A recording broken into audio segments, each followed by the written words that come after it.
लहानपणी आम्ही एक गोष्ट ऐकायचो. त्या टायमाला शंकरराव चव्हाण असे म्हणायचे की नांदेडला मी लंडन शहर बनलो. त्या काळातील जे कोण लोक असतील त्यांना ते कदाचित आठवत असेल. आणि शंकरराव चव्हाण सारख्या नेत्याने एखादी जर घोषणा केली त्याला महाराष्ट्र त्याला एक वेगळं वजन द्यायचं. मला नेहमी एक इच्छा असायची आपल्याला जाऊन ते नांदेड शहर पाहायचं. ते लंडन मला पाहायचं. ते लंडन कसं आहे. परंतु मधल्या काळामध्ये मी एकदा आलो, 2-3 वेळा आलो. नांदेड शहरामध्ये झाली दंगल त्या टायमाला मी आलो. आमचे एक आमदार मित्र वारले त्या टायमाला मी आलो. परंतु मला या शहरामध्ये काही बदल झालेला दिसला नाही. म्हणून आज हेमंत पाटला बरोबर गाडीमध्ये येताना म्हणलं ते गाव कोणतं आहे जिथे आपण चाललोय.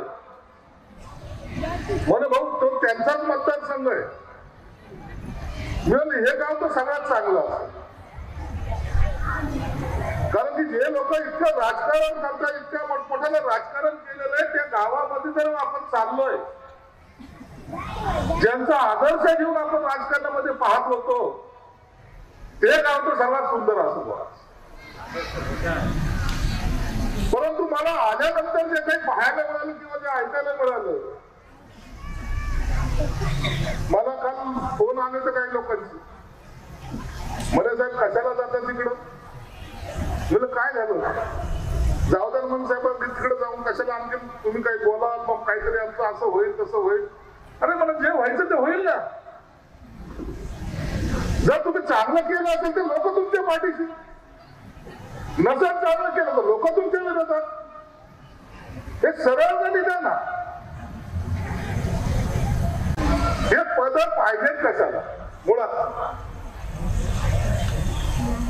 आमच्या मित्रांनी हेमंतनी सांगितलं ही एजन्सी त्यांच्याकडं, ही एजन्सी त्यांच्याकडं, ही एजन्सी त्यांच्याकडं, ही एजन्सी त्यांच्याकडं.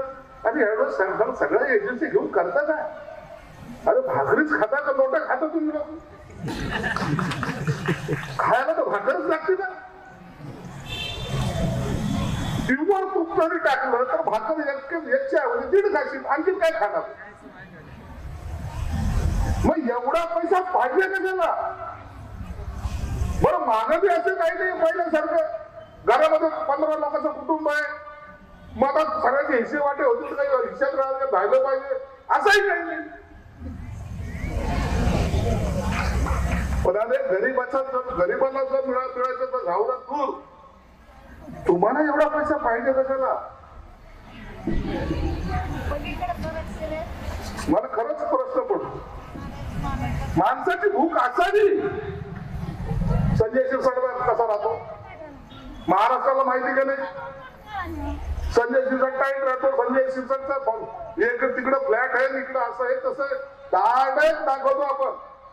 कुणाला घाबरत नाही आपण. टाका आपण कुणाला घाबरत नाही. कारण आपण करतो तर प्रामाणिकतेने करतो. पण त्याचे हरामाचे पैसे कुणाचे खात नाही आपण, एवढं खातून सांगतो. यांचा विकास कुठं. ज्या ठिकाणी ओपन जागा आहे तिथं लेआउट आहे, तिथं रस्ते आहे का नाही. इथं म्हणजे जिथं लेआउट टाकायचं तिथं रस्ते, जिथे लोक राहतात तिथं रस्ते नाही. हे अजबल ती पहिल्यांदा पाहतो.